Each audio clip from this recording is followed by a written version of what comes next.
ಮಹಿಳೆಯರ ಜೊತೆ micro finance ಸಿಬ್ಬಂದಿಗಳು ದುರ್ವರ್ತನೆಯನ್ನ ತೋರಿಸ್ತಾ ಇದ್ದಾರೆ. ಸ್ತ್ರೀಯರು ಅನ್ನದೇ ಅಸಭ್ಯವ ಪದಗಳನ್ನ ಬಳಸಿ ವಸೂಲಿಗೆ ಇಳಿದಿದ್ದಾರೆ. ಇದಕ್ಕೆ ಸಂಬಂಧಪಟ್ಟಂತೆ ಒಂದು ಬ್ರೇಕಿಂಗ್ ನ್ಯೂಸ್ ಲಭ್ಯವಾಗ್ತಾ ಇದೆ. ರಾಜ್ಯದಲ್ಲಿ ಹದ್ದು ಮೀರಿ ಫೈನಾನ್ಸ್ ಕಂಪನಿಗಳ ವರ್ತನೆ. ಮಹಿಳೆಯರ ಜೊತೆ ಮೈಕ್ರೋ ಫೈನಾನ್ಸ್ ಸಿಬ್ಬಂದಿ ದುರ್ವರ್ತನೆ. ಸ್ತ್ರೀಯರು ಅನ್ನದೇ ಅಸಭ್ಯ ಪದಗಳನ್ನ ಬಳಸಿ ಸಿಬ್ಬಂದಿಗಳು ಈಗ ವಸೂಲಿಗೆ ಇಳಿದಿರುವಂತದ್ದು. ಚಿಕ್ಕಬಳ್ಳಾಪುರ ತಾಲೂಕಿನ ಮಂಡಿಕಲ್ ಹೋಬಳಿ ಚಿಕ್ಕನಾರಪ್ಪಲಿಯಲ್ಲಿ ಈ ಒಂದು ಘಟನೆ ನಡೆದಿರುವಂತದ್ದು. ಒಬ್ಬರ ಜೊತೆ ಮಲಗಿ ನಮ್ಮ ದುಡ್ಡು ಕಟ್ಟಿ ಎಂಬುದಾಗಿ ಸಿಬ್ಬಂದಿ ಹೇಳಿರುವಂತದ್ದು. ಚಿಕ್ಕಬಳ್ಳಾಪುರ ಶಾಸಕ ಪ್ರದೀಪ್ ಈಶ್ವರ್ ಬಳಿ ಮಹಿಳೆಯರು ಕಣ್ಣೀರನ್ನ ಹಾಕಿ ತಮ್ಮ ಗೋಳನ್ನ ಹೇಳಿಕೊಂಡಿರುವಂತದ್ದು. ಕಣ್ಣೀರು ಹಾಕ್ತಾಳೆ, ತಮ್ಮ ನೋವನ್ನ ಹೇಳಿಕೊಂಡ ಮಹಿಳೆಯರು. ಶಾಸಕರು ಹೇಳಿದ್ರು ಎಂಬುದಾಗಿ ಪೊಲೀಸ್ ಠಾಣೆಯಲ್ಲಿ ಎಫ್ಐಆರ್ ಅನ್ನ ಹಾಕಿಸಿ ಸ್ತ್ರೀಯರಿಗೆ ಗೌರವವನ್ನ ಕೊಡದ ವ್ಯಕ್ತಿಗಳಿಗೆ ಕಾನೂನು ಶಿಕ್ಷೆಯನ್ನ ನೀಡಲಾಗುತ್ತೆ ಎಂಬುದಾಗಿ ಫೈನಾನ್ಸ್ ಸಿಬ್ಬಂದಿ ವಿರುದ್ಧ ಈಗ ಶಾಸಕ ಪ್ರದೀಪ್ ಈಶ್ವರ್ ಗುಡುಗಿರುವಂತದ್ದು. ರಾಜ್ಯದಲ್ಲಿ ಈ ಒಂದು ಮೈಕ್ರೋ ಫೈನಾನ್ಸ್ ಕಂಪನಿಗಳ ವರ್ತನೆ ಹದ್ದು ಮೀರಿ ಹೋಗ್ತಾ ಇದೆ. ಮಹಿಳೆಯರ ಜೊತೆ ಮೈಕ್ರೋ ಫೈನಾನ್ಸ್ ಸಿಬ್ಬಂದಿಗಳು ದುರ್ವರ್ತನೆಯನ್ನ ವರ್ತಿಸ್ತಾ ಇದ್ದಾರೆ. ಸ್ತ್ರೀಯರು ಅನ್ನದೇ ಅಸಭ್ಯ ಪದಗಳನ್ನ ಬಳಸಿ ಸಿಬ್ಬಂದಿಗಳು ವಸೂಲಿಗೆ ಇಳಿದಿರುವಂತದ್ದು. ಚಿಕ್ಕಬಳ್ಳಾಪುರ ತಾಲೂಕಿನ ಮಂಡಿಕಲ್ ಹೋಬಳಿ ಚಿಕ್ಕನಾರಪ್ಪಲಿಯಲ್ಲಿ ಈ ಒಂದು ಘಟನೆ ನಡೆದಿರುವಂತದ್ದು. ಒಬ್ಬರ ಜೊತೆ ಮಲಗಿ ನಮ್ಮ ದುಡ್ಡು ಕಟ್ಟಿ ಎಂಬುದಾಗಿ ಸಿಬ್ಬಂದಿ ಹೇಳಿರುವಂತದ್ದು. ಇನ್ನು ಚಿಕ್ಕಬಳ್ಳಾಪುರ ಶಾಸಕ ಪ್ರದೀಪ್ ಈಶ್ವರ್ ಬಳಿ ಮಹಿಳೆಯರು ಕಣ್ಣೀರನ್ನ ಸುರಿಸಿ ತಮ್ಮ ಗೋಳನ್ನ ತಮ್ಮ ನೋವನ್ನ ಈಗ ಹೊರ ಹಾಕ್ತಾ ಇರುವಂತದ್ದು. ಇನ್ನು ಶಾಸಕರು ಹೇಳಿದ್ರು ಎಂಬುದಾಗಿ ಪೊಲೀಸ್ ಠಾಣೆಯಲ್ಲಿ ಎಫ್ಐಆರ್ ಅನ್ನ ಕೂಡ ಹಾಕಿಸಲಾಗಿದೆ. ಸ್ತ್ರೀಯರಿಗೆ ಗೌರವವನ್ನ ಕೊಡದ ವ್ಯಕ್ತಿಗಳಿಗೆ ಕಾನೂನು ಶಿಕ್ಷೆಯನ್ನ ನೀಡಲಾಗುತ್ತೆ. ಫೈನಾನ್ಸ್ ಸಿಬ್ಬಂದಿಯ ವಿರುದ್ಧ ಶಾಸಕ ಪ್ರದೀಪ್ ಈಶ್ವರ್ ಗುಡುಗಿರುವಂತದ್ದು. ರಾಜ್ಯದಲ್ಲಿ ಹದ್ದು ಮೀರಿ ಫೈನಾನ್ಸ್ ಕಂಪನಿಗಳ ವರ್ತನೆ ನಡೀತಾ ಇದೆ. ಇನ್ನು ಮಹಿಳೆಯರ ಜೊತೆ ಮೈಕ್ರೋ ಫೈನಾನ್ಸ್ ಸಿಬ್ಬಂದಿ ದುರ್ವರ್ತನೆಯನ್ನ ತೋರ್ತಾ ಇದ್ದಾರೆ. ಸ್ತ್ರೀಯರು ಅನ್ನದೇ ಅಸಭ್ಯವಾಗಿ ಪದಗಳನ್ನ ಬಳಸಿ ಇನ್ನು ಸಿಬ್ಬಂದಿಯವರು ವಸೂಲಿಗೆ ಇಳಿದಿರುವಂತದ್ದು. ಈಗ ಸದ್ಯಕ್ಕೆ ಚಿಕ್ಕಬಳ್ಳಾಪುರ ತಾಲೂಕಿನ ಮಂಡಿಕಲ್ ಹೋಬಳಿ ಚಿಕ್ಕನಾರಪ್ಪಲಿಯಲ್ಲಿ ಈ ಒಂದು ಘಟನೆ ನಡೆದಿರುವಂತದ್ದು. ಒಬ್ಬರ ಜೊತೆ ಮಲಗಿ ನಮ್ಮ ದುಡ್ಡನ್ನ ಕಟ್ಟಿ ಎಂಬುದಾಗಿ ಸಿಬ್ಬಂದಿ ಹೇಳಿರುವಂತದ್ದು. ಈ ರೀತಿಯಾಗಿ ಅಸಭ್ಯ ಪದಗಳನ್ನ ಬಳಸಲಾಗ್ತಾ ಇದೆ ಎಂಬುದಾಗಿ ಮಹಿಳೆಯರು ಈಗ ತಮ್ಮ ಗೋಳನ್ನ ಅಲ್ಲಿನ ಶಾಸಕ ಪ್ರದೀಪ್ ಈಶ್ವರ್ ಅವರ ಮುಂದೆ ಹೇಳ್ತಾ ಇರುವಂತದ್ದು. ಇನ್ನು ಕಣ್ಣೀರನ್ನ ಹಾಕ್ತಾ ತಮ್ಮ ನೋವನ್ನ ಮಹಿಳೆಯರು ಹೇಳಿಕೊಳ್ತಾ ಇರುವಂತದ್ದು. ಇನ್ನು ಶಾಸಕರು ಹೇಳಿದ್ರು ಎಂಬುದಾಗಿ ಈಗಾಗಲೇ ಪೊಲೀಸ್ ಠಾಣೆಯಲ್ಲಿ ಎಫ್ಐಆರ್ ಅನ್ನ ಕೂಡ ಹಾಕಿಸಲಾಗ್ತಾ ಇದೆ. ಇನ್ನು ಸ್ತ್ರೀಯರಿಗೆ ಗೌರವವನ್ನ ಕೊಡದ ವ್ಯಕ್ತಿಗಳಿಗೆ ಕಾನೂನು ಶಿಕ್ಷೆಯನ್ನ ನೀಡಬೇಕು. ಫೈನಾನ್ಸ್ ಸಿಬ್ಬಂದಿಯ ವಿರುದ್ಧ ಶಾಸಕ ಪ್ರದೀಪ್ ಈಶ್ವರ್ ಈಗ ಗುಡುಗಿರುವಂತದ್ದು. ಶಾಸಕರಿಗೆ ಬಹಿರಂಗವಾಗಿ ಹೇಳಲಾಗದೆ ಏನು ಹೇಳಲಿಕ್ಕೆ ಒಂದು ರೀತಿಯಲ್ಲಿ ನಾಚಿಕೆಯನ್ನ ಪಟ್ಟು ಮಹಿಳೆಯರು ಅಸಭ್ಯ ಮಾತುಗಳನ್ನ ಹೇಳುತ್ತಲೇ ಒಂದು ರೀತಿಯಲ್ಲಿ ಕಣ್ಣೀರನ್ನ ಹಾಕಿದ ಮಹಿಳೆಯರು, ಮೈಕ್ರೋ ಫೈನಾನ್ಸ್ ಇಂದ ಕಿರುಕುಳಕ್ಕೆ ಒಳಗಾದ ಮಹಿಳೆಯರು ಒಂದು ರೀತಿಯಲ್ಲಿ ಆರೋಪವನ್ನ ಮಾಡ್ತಾ ಇದ್ದಾರೆ. ಈ ರೀತಿಯಾಗಿ ಅಸಭ್ಯವಾಗಿ ಒಂದು ಪದ ಬಳಕೆಯನ್ನ ಮಾಡಲಾಗ್ತಾ ಇದೆ. ಮಹಿಳೆಯರ ವಿರುದ್ಧವಾಗಿ ಈ ರೀತಿಯಾಗಿ ತೊಂದರೆಯನ್ನ ಕೊಡ್ತಾ ಇದ್ದಾರೆ ಮೈಕ್ರೋ ಫೈನಾನ್ಸ್ ಅವರು ಎಂಬುದಾಗಿ ಈಗ ಶಾಸಕ ಪ್ರದೀಪ್ ಈಶ್ವರ್ ಹತ್ರ ತಮ್ಮ ಗೋಳನ್ನ ಹೇಳ್ಕೊಳ್ತಾ ಇರುವಂತದ್ದು. ರಿಜಿಸ್ಟರ್ ಮಾಡಿ ಬಂದು ತೊಂದರೆ ಕೊಡ್ತಿದ್ದಾರೆ ಮಾಡಿ ಒಂದು ಧೈರ್ಯವಾಗಿರಿ సార్ ఏమంటాడు లేదు సార్ అంటే ఒక తక్కువ కట్టండి మాట్లాడు సార్. ನೋಡ್ತಾ ಇದ್ವಿ, ರಾಜ್ಯದಲ್ಲಿ ಈ ಒಂದು ಮೈಕ್ರೋ ಫೈನಾನ್ಸ್ ಕಂಪನಿಗಳ ವರ್ತನೆ ಹದ್ದು ಮೀರಿ ಹೋಗ್ತಾ ಇದೆ. ಅದರಲ್ಲಿ ಈಗ ಒಂದು ನೇರ ಉದಾಹರಣೆ ಅಂದ್ರೆ ಚಿಕ್ಕಬಳ್ಳಾಪುರದಲ್ಲಿ ನಡೆದಿರುವಂತದ್ದು. ಇದಕ್ಕೆ ಸಂಬಂಧಪಟ್ಟಂತೆ ಇನ್ನು ಹೆಚ್ಚಿನ ಡೀಟೇಲ್ಸ್ ಗಳನ್ನ ನೀಡ್ತಾರೆ ವರದಿಗಾರ ನಾರಾಯಣ ಸ್ವಾಮಿ. ನಾರಾಯಣ ಸ್ವಾಮಿ, ಈಗ ಏನು ನೋಡ್ತಾ ಇದ್ದೀವಿ, ಒಂದ್ ರೀತಿಯಲ್ಲಿ ರಾಜ್ಯದಲ್ಲಿ ಈ ಒಂದು ಮೈಕ್ರೋ ಫೈನಾನ್ಸ್ಗಳ ಹಾವಳಿ ಹೆಚ್ಚಾಗಿ ಕಂಡು ಬರ್ತಾ ಇದೆ. ಈ ರೀತಿಯಾಗಿ ಇರೋ ಮೈಕ್ರೋ ಫೈನಾನ್ಸ್ ಸಿಬ್ಬಂದಿಗಳು ದುರ್ವರ್ತನೆಯನ್ನ ತೋರಿಸ್ತಾ ಇದ್ದಾರೆ, ಅಸಭ್ಯ ಪದ ಬಳಕೆಯನ್ನ ಮಾಡ್ಲಾಗ್ತಾ ಇದೆ ಎಂಬುದಾಗಿ ಈಗ ಚಿಕ್ಕಬಳ್ಳಾಪುರ ಶಾಸಕ ಪ್ರದೀಪ್ ಈಶ್ವರ್ ಅವರ ಹತ್ರ ಕೂಡ ಒಂದು ರೀತಿಯ ಆರೋಪಗಳು ಕೇಳಿ ಬರ್ತಾ ಇದೆ. ಏನಿದೆ ಇದ್ರ ಬಗ್ಗೆ ಹೆಚ್ಚಿನ ಮಾಹಿತಿ? ಎಸ್ ಅಮಿತ್, ಇದು ಈಗ ರಾಜ್ಯದಲ್ಲಿ ಒಂದು ಸಂಚಲನವನ್ನು ಮೂಡಿಸ್ತಾ ಇರ್ತಕ್ಕಂತ ಒಂದು ಸಬ್ಜೆಕ್ಟ್ ಆಗಿದೆ ಅಮಿತ್. ಇದು ಈಗ ಚಿಕ್ಕಬಳ್ಳಾಪುರ ತಾಲೂಕಿನ ಮಂಡಿಕಲ್ ಹೋಬಳಿ ಚಿಕ್ಕನಾರಪನಹಳ್ಳಿಯಲ್ಲಿ ಏನು ಶಾಸಕರು ನಮ್ಮೂರಿಗೆ ನಮ್ಮ ಶಾಸಕರು ಎಂಬ ಕಾರ್ಯಕ್ರಮದ ಅಡಿಯಲ್ಲಿ ಗ್ರಾಮದ ಕಟ್ಟಕಡೆಯ ವ್ಯಕ್ತಿಯ ಒಂದು ಕಷ್ಟವನ್ನು ಕೇಳಕ್ಕೆ ಹೋದಂತ ಸಂದರ್ಭದಲ್ಲಿ ಅಲ್ಲಿನ ಮಹಿಳೆಯರು ಏನು ಸ್ಥಳೀಯ ಮೈಕ್ರೋ ಫೈನಾನ್ಸ್ಗಳು ಕೊಡ್ತಾ ಇರ್ತಕ್ಕಂಥ ಕಿರುಕುಳವನ್ನ ಅವರ ಮುಂದೆ ಕಣ್ಣೀರು ಹಾಕುತ್ತಾ ಹೇಳ್ತಿದ್ದಾರೆ. ಅದು ಯಾವ ರೀತಿಯ ಪದ ಬಳಕೆ ಸರ್, ಇವತ್ತಿಲ್ಲ ನಾಳೆ ಕಟ್ತೀವಿ, ನಿಮ್ಮ ಒಂದು ಏನು ಫೈನಾನ್ಸ್ ನಾವು ಕಟ್ತೀವಿ ಅಂದ್ರೂ ಇಲ್ಲ ಆಗಲ್ಲ, ಇನ್ನೊಬ್ಬರ ಹತ್ರ ಹೋಗಿ ಮಲಗಿ ಆದ್ರೂ ನಮ್ಗೆ ದುಡ್ಡನ್ನ ಕೊಡ್ಬೇಕು ಅಂತನ್ನೋ ರೀತಿಯಲ್ಲಿ ಒಂದು ಅಸಭ್ಯವಾಗಿರ್ತಕ್ಕಂಥ ಪದಗಳನ್ನ ಬಳಕೆ ಮಾಡ್ತಾ ಅವ್ರ ಮೇಲೆ ಗೂಂಡಾಗಿರಿ ಮತ್ತೆ ದೌರ್ಜನ್ಯಗಳನ್ನು ಮಾಡ್ತಾ ಇದ್ದಾರೆ ಅಮಿತ್ ಇಲ್ಲಿ. ಸೊ ಇದರ ವಿಚಾರಕ್ಕೆ ಸಂಬಂಧಪಟ್ಟಂತೆ ಏನು ಅಲ್ಲಿನ ಶಾಸಕರು ಗ್ರಾಮಕ್ಕೆ ತೆರಳಿದಾಗ ಅವ್ರ ಹತ್ರ ಕಣ್ಣೀರಿಡುತ್ತಲೇ ಅವ್ರು ಹೇಳಿರುವಂತ ಪದಗಳನ್ನ ನಾಚಿಕೆ ಪಡಿದ್ರೆ ಅವರು ತಮ್ಮ ಹೇಳಿಕೆಯನ್ನ ಹೇಳಿದ್ದಾರೆ ಅಮಿತ್ ಇಲ್ಲಿ. ಸೊ ಅದಕ್ಕೆ ಏನು ಈ ಸಂದರ್ಭಕ್ಕೆ ತಕ್ಕಂತೆ ಶಾಸಕರು ಅವರಿಗೆ ಸ್ಪಂದಿಸುತ್ತಾ ಇಂತಹ ವ್ಯಕ್ತಿಗಳ ವಿರುದ್ಧ ಕಾನೂನು ಕ್ರಮ ಜರುಗಿಸ್ತೀವಿ, ನೀವು ಪೊಲೀಸ್ ಸ್ಟೇಷನ್ ಅಲ್ಲಿ ನೋಂದಾವಣೆ ಮಾಡಿ ಮತ್ತೆ ನೆಕ್ಸ್ಟ್ ಕಂಪ್ಲೇಂಟ್ ಕೊಡಿ ಅಂತ ಅಂದ್ಬಿಟ್ಟಂತ ಅಲ್ಲಿನ ಪೊಲೀಸ್ ಅವ್ರಿಗೂ ತಾಕೀತು ಮಾಡಿದ್ದಾರೆ ಅಮಿತ್. ಓಕೆ, ಈಗ ಒಂದು ರೀತಿಯಲ್ಲಿ ಇಷ್ಟೊಂದು ಧೋರಣೆಯನ್ನ ಮಾಡ್ಲಾಗ್ತಾ ಇದೆ, ಇಷ್ಟೊಂದು ಒಂದು ರೀತಿಯ ದುರ್ವರ್ತನೆಯನ್ನ ಮೈಕ್ರೋ ಫೈನಾನ್ಸ್ ಅವರು ತೋರಿಸ್ತಾ ಇದ್ದಾರೆ.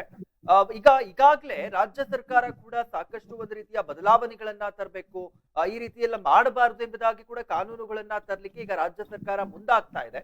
ಅಂತ ಮಧ್ಯ ಕೂಡ ಇಷ್ಟೊಂದು ದುರ್ವರ್ತನೆಯನ್ನ ತೋರಿಸ್ತಾ ಇದ್ದಾರೆ, ಅಸಭ್ಯ ಪದ ಬಳಕೆಯನ್ನ ಮಾಡ್ಲಾಗ್ತಾ ಇದೆ ಎಂಬುದಾಗಿ ಆರೋಪ ಕೂಡ ಕೇಳಿ ಬರ್ತಾ ಇದೆ. ಈಗ ಇದ್ರ ಬಗ್ಗೆ ಏನ್ ಹೇಳ್ತೀರಾ ನಾರಾಯಣ್?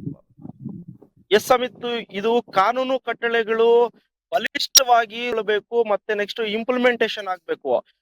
ಒಬ್ಬ ಮೈಕ್ರೋ ಫೈನಾನ್ಸ್ ಏಜೆಂಟ್ಗಳಾಗ್ಲಿ ಮೈಕ್ರೋ ಫೈನಾನ್ಸ್ಗಳನ್ನ ಫಸ್ಟ್ ಅವಳಿನ ತಪ್ಪಿಸೋದಕ್ಕೆ ಅದ್ರ ಮೇಲೆ ಕಠಿಣ ಕ್ರಮವನ್ನ ಜರುಗಿಸಿ ಒಂದು ಕಡೆ ಉದಾಹರಣೆ ಆದ್ರೆ ಎಲ್ಲರೂ ಎಚ್ಚೆತ್ಕೊಂತಾರೆ.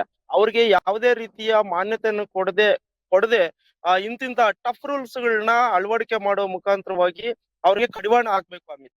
ಜೊತೆಗೆ ಏನು ಎಲ್ಲ ಸರ್ಕಾರಗಳು ಫೈನಾನ್ಸ್ ಗಳನ್ನ ಬಿಡೋದಕ್ಕಿಂತ ಮುಂಚಿತವಾಗಿ ಸರ್ಕಾರದಿಂದಲೇ ಅವ್ರಿಗೆ ಹಣವನ್ನು ಒದಗಿಸೋ ಮುಖಾಂತರ ಮತ್ತೆ ಸರ್ಕಾರಿ ಸ್ವಾಮ್ಯದ ಒಂದು ಬ್ಯಾಂಕ್ಗಳ ಮುಖಾಂತರವಾಗಿ ಕಡಿಮೆ ಬಡ್ಡಿ ದರದಲ್ಲೋ ಇಲ್ಲ ಉಚಿತ ಬಡ್ಡಿ ದರದಲ್ಲೋ ಕೊಟ್ಟು ಆರ್ಥಿಕ ಸ್ವಾವಲಂಬನೆಯನ್ನ ಪಡೆಯೋ ರೀತಿಯಲ್ಲಿ ಈ ನಮ್ಮ ಸರ್ಕಾರಗಳು ಮುಂದೆ ಬರ್ಬೇಕು ಅಮಿತ್.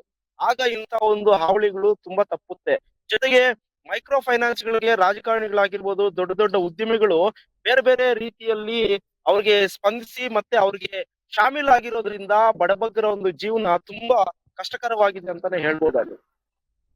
ಎಸ್, ಈಗ ಏನು ಈ ಚಿಕ್ಕಬಳ್ಳಾಪುರದಲ್ಲಿ ಈ ರೀತಿ ಘಟನೆ ನಡೆದಿದೆ, ಈ ರೀತಿಯಾಗಿ ಅಸಭ್ಯವಾಗಿ ಪದ ಬಳಕೆಯನ್ನ ಮಾಡ್ಲಾಗ್ತಾ ಇತ್ತು ಎಂಬುದಾಗಿ ಏನು ಆರೋಪ ಈಗಾಗ್ಲೇ ಅಲ್ಲಿನ ಮಹಿಳೆಯರು ಶಾಸಕರ ಮುಂದೆ ಹೇಳ್ತಾ ಇದ್ರು.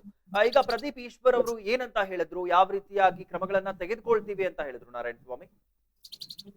ಅವ್ರಿಗೆ ಇಮಿಡಿಯೇಟ್ ಆಗಿ ಕ್ರಿಮಿನಲ್ ಕೇಸ್ನ ದಾಖಲು ಮಾಡಬೇಕು ಅಂತ ಒಂದು, ಎರಡನೇದಾಗಿ ಇಂತ ಸ್ತ್ರೀಯರಿಗೆ ಗೌರವ ಕೊಡದೇ ಇರತಕ್ಕಂತ ವ್ಯಕ್ತಿಗಳಿಗೆ ಕಠಿಣ ಕಾನೂನು ಕ್ರಮ ಅಳವಡಿಕೆ ಮಾಡ್ತೀವಿ.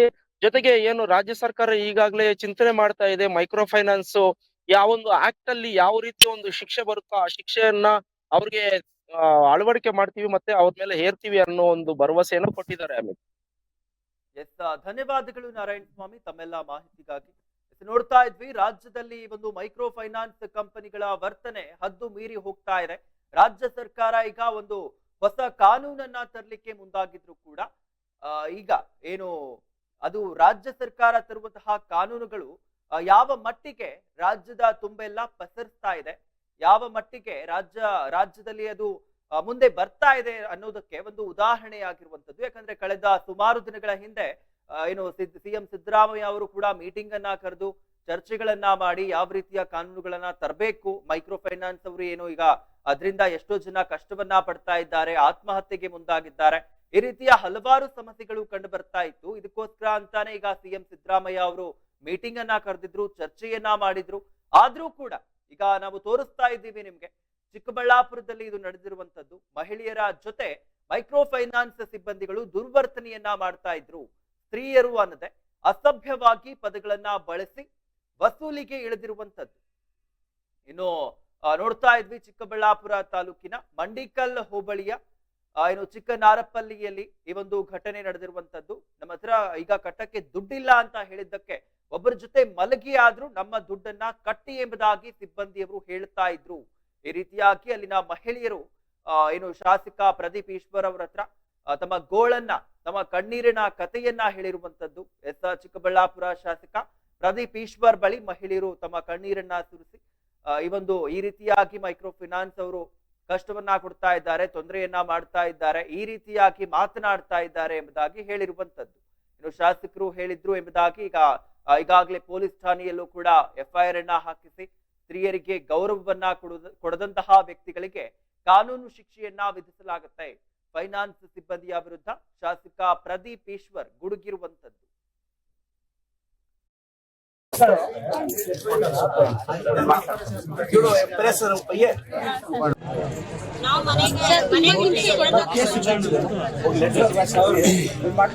అక్క మీ పక్క నుంచి ఎవరు కాంటాక్ట్ లో ఉంటాయి కదా, పనిచేస్తాను కదా, సీతారాం చెప్తాడు అక్క.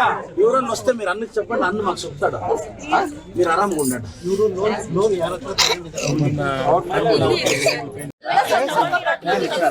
మేము సహాయం చేయండి సార్, మీరే దేవుడు సార్ మాకు. అమ్మా వాడు అట్లంతా టార్చర్ పెట్టాక మీరు ముఖ్యమో, మీరు ఇచ్చిన పదే పదే వచ్చి మేము వారం చేస్తాము, పదే పదే వస్తే మీరు చెప్పండి, నేను చూసుకుంటాను. ಅವ್ರು ಏನಾದ್ರು ಅಮ್ಮ ಹಂಗೆ ನೀವೇನ್ ಗೊತ್ತಾ, ಅವನೇನಾದ್ರು ಹಂಗ ಮಾತಾಡಿದ್ರೆ ರೆಕಾರ್ಡ್ ಮಾಡಿ ಹೇಳ್ತೀನಿ. ನಮ್ಮ ಮಕ್ಕಳು ಈಗ ನಾನು ಹೇಳೋದು ಸಾಲ ತಗೊಂಡಿದ್ದೀರಾ, ಅವ್ರು ಹೆಣ್ಣು ಮಕ್ಳಿಗೆ ಏನ್ ಗೌರವ ಕೊಡ್ಬೇಕು ಅದು ಕೊಟ್ಟು ಮಾತಾಡ್ಬೇಕು ಅಂತ ಇಲ್ಲ, ಕಾನೂನು ರೀತಿಯಲ್ಲಿ ಮಾಡ್ಕೊಳ್ಳಿ. ಹಂಗ್ ಮನೆ ಹತ್ರ ಬಂದು ಇದು ಮಾಡಿದ್ರೆ ಅಲ್ಲ, ಹಿಂಗೆಲ್ಲ ಅರೇಂಜ್ ಮಾಡ್ಬೋದು.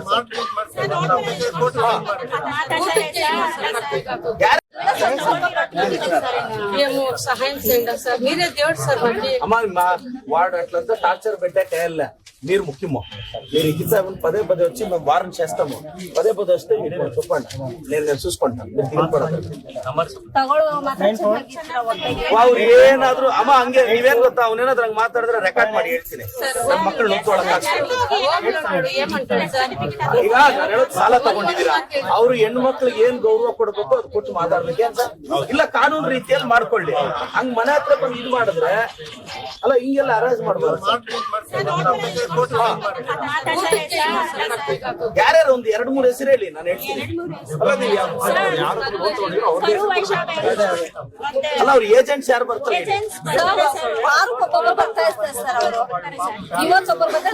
ಅವ್ರ ಹೆಸರು ಹೇಳಮ್ಮ, ಬಂದವ್ರ ಹೆಸರು ಹೇಳಮ್ಮ. ಯಾರು ಬ್ಯಾಂಕ್ ಅವ್ರ ಕೊಟ್ಟಿರೋದು?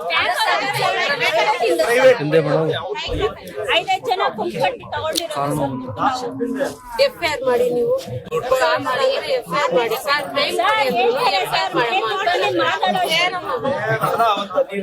ರಿಜಿಸ್ಟರ್ ಮಾಡಿ, ಬಂದು ತೊಂದರೆ ಕೊಡ್ತಿದ್ದಾರೆ, ಟಾರ್ಚರ್ ರಿಜಿಸ್ಟರ್ ಮಾಡಿ. ನೀವು ಧೈರ್ಯವಾಗಿರಿ సార్. ఏమంటాడు లేదు సార్ అంటే ఒకంతా పోయి కట్టండి మాట్లాడు సార్. మాకు ఎంత ప్రాణం ఏంటి సార్, ఏంటి సార్ మేము చెప్పేది సార్.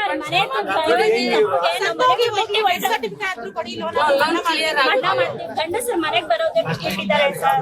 ಆ ತರ ಪರಿಸ್ಥಿತಿ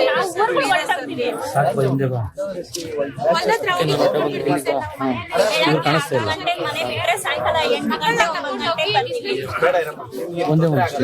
ಅವ್ರು ಮತ್ತೆ ಬಂದ್ರೆ ದಯವಿಟ್ಟು ನೀವು ಫೋನ್ ಮಾಡ್ಬೇಕು ಇಮಿಡಿಯೇಟ್. ಅಣ್ಣ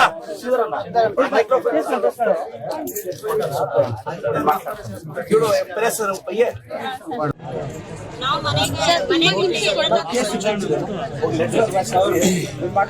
అక్క మీ పక్క నుంచి ఎవరు కాంటాక్ట్ లో ఉంటాయి కదా, పనిచేస్తాను కదా, సీతారాం చెప్తాడు అక్క.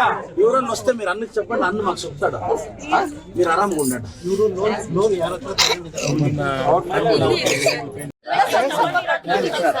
మేము సహాయం చేయండి సార్, మీరే దేవుడు సార్ మాకు. అమ్మా వాడు అట్లంతా టార్చర్ పెట్టాక మీరు ముఖ్యమో మీరు ఇచ్చామని పదే పదే వచ్చి మేము వారం చేస్తాము పదే పదే వస్తే మీరు చెప్పండి నేను చూసుకుంటాను మీరు తిరిగిపోవడం ತಗೊಳ್ಳೋ ಮಾತ್ರ ಚೆನ್ನಾಗಿ ಅವ್ರು ಏನಾದ್ರು ಅಮ್ಮ ಹಂಗೆ ನೀವೇನ್ ಗೊತ್ತಾ ಅವನೇನಾದ್ರು ಹಂಗೆ ಮಾತಾಡಿದ್ರೆ ರೆಕಾರ್ಡ್ ಕ್ರ್ಯಾಶ್ ಕೋರ್ಸ್ ಅಂದರೆ ಒಂದು ಅಲ್ಪಾವಧಿ ಕೋರ್ಸ್ ಸರ್. ಇದು ಶಾರ್ಟ್ ಟರ್ಮ್ ಕೋರ್ಸ್ ಅಂತ ಕರಿತೀವಿ ಈ ಕೋರ್ಸ್ನ. 30 ಡೇಸಿಂದ 45 ಡೇಸು ಇರುತ್ತೆ ಕ್ರ್ಯಾಶ್ ಕೋರ್ಸು. ಬೆಳಗ್ಗೆ 8ರಿಂದ ಸಾಯಂಕಾಲ 8 ಗಂಟೆವರೆಗೂ ಕೋಚಿಂಗ್ ವ್ಯವಸ್ಥೆ ಇರುತ್ತೆ. ಪ್ರತಿ ಸಬ್ಜೆಕ್ಟು ಅಂದರೆ ಫಿಸಿಕ್ಸ್, ಕೆಮಿಸ್ಟ್ರಿ, ಬಾಟ್ನಿ, ಝುವಾಲಜಿ ಪ್ರತಿ ಸಬ್ಜೆಕ್ಟು ಕೂಡ 1.5 ಅವರ್ ಟೀಚಿಂಗ್ ಮಾಡ್ತೀವಿ, 90 ಮಿನಿಟ್ಸು. ಮತ್ತು ಡೈಲಿ ಟೆಸ್ಟು ಕೂಡ ನಾವು ಕಂಡಕ್ಟ್ ಮಾಡ್ತೀವಿ ಪ್ರತಿದಿನನೂ. ಎಕ್ಸೆಲ್ ಅಕಾಡೆಮಿಯಿಂದ ನಾವು ಏನು ಮಾಡ್ತೀವಿ, ಕಾನ್ಸೆಪ್ಟ್ ಮಾತ್ರನೇ ಹೇಳ್ಕೊಡ್ತೀವಿ. ನೀಟಿಗೆ ಬರೋ ಕಾನ್ಸೆಪ್ಟು, CETಗೆ ಬರೋ ಕಾನ್ಸೆಪ್ಟೇ ಹೇಳ್ಕೊಡ್ತೀವಿ ಆ 45 ದಿನದಲ್ಲಿ. ಅನ್ವಾಂಟೆಡ್ ಅವ್ರಿಗೆ ಚಾಪ್ಟರ್ಸ್ನ ನಾವು ಓದಿಸಲ್ಲ. ಸೊ ಅದರಿಂದ ಏನಾಗುತ್ತೆ, 45 ದಿನದಲ್ಲಿ ಸಕ್ಸಸ್ ರೇಟು ಜಾಸ್ತಿ ಆಗುತ್ತೆ. ಯಾರು ಸಿಂಗಲ್ ಪೇರೆಂಟ್ಸ್ ಇದ್ದಾರೆ ಅಂಥ ಒಂದು ಮಕ್ಕಳಿಗೆ ನಾವು ಖಂಡಿತ ನಾವು ಫೀಸಲ್ಲಿ ರಿಯಾಯಿತಿ ಇರುತ್ತೆ. ಆ ಒಂದು ಮಕ್ಕಳಿಗೆ ಖಂಡಿತ ನಾವು ಫೀಸಲ್ಲಿ, ಮತ್ತು ಮೆರಿಟೋರಿಯಸ್ ಮಕ್ಕಳಿಗೆ ನಾವು ಫೀಸಲ್ಲಿ ರಿಯಾಯಿತಿ ಕೊಡ್ತೀವಿ. ನಿಮ್ಮ ತಂದೆ ತಾಯಿ ಏನು ಆಸೆ ಇಟ್ಕೊಂಡಿರ್ತಾರೋ ಆ ಆಸೆ ಪ್ರಕಾರ ನೀವು ಕೂಡ ಕೈ ಜೋಡಿಸ್ಬೇಕಾಗುತ್ತೆ. ನಾವು ಕೂಡ ನಮ್ಮ ಫ್ಯಾಕಲ್ಟೀಸಿಂದ, ನಮ್ಮ ಕಡೆಯಿಂದ ಒಳ್ಳೆ ಒಂದು ಕೋಚಿಂಗ್ ಕೊಟ್ಟು ನಾವು ಒಳ್ಳೆ ರ್ಯಾಂಕ್ ತೆಗ್ಸೋಕ್ಕೆ ನಾವು ಕೂಡ ನಿಮ್ಮ ಜೊತೆ ನಾವು ಇರ್ತೀವಿ.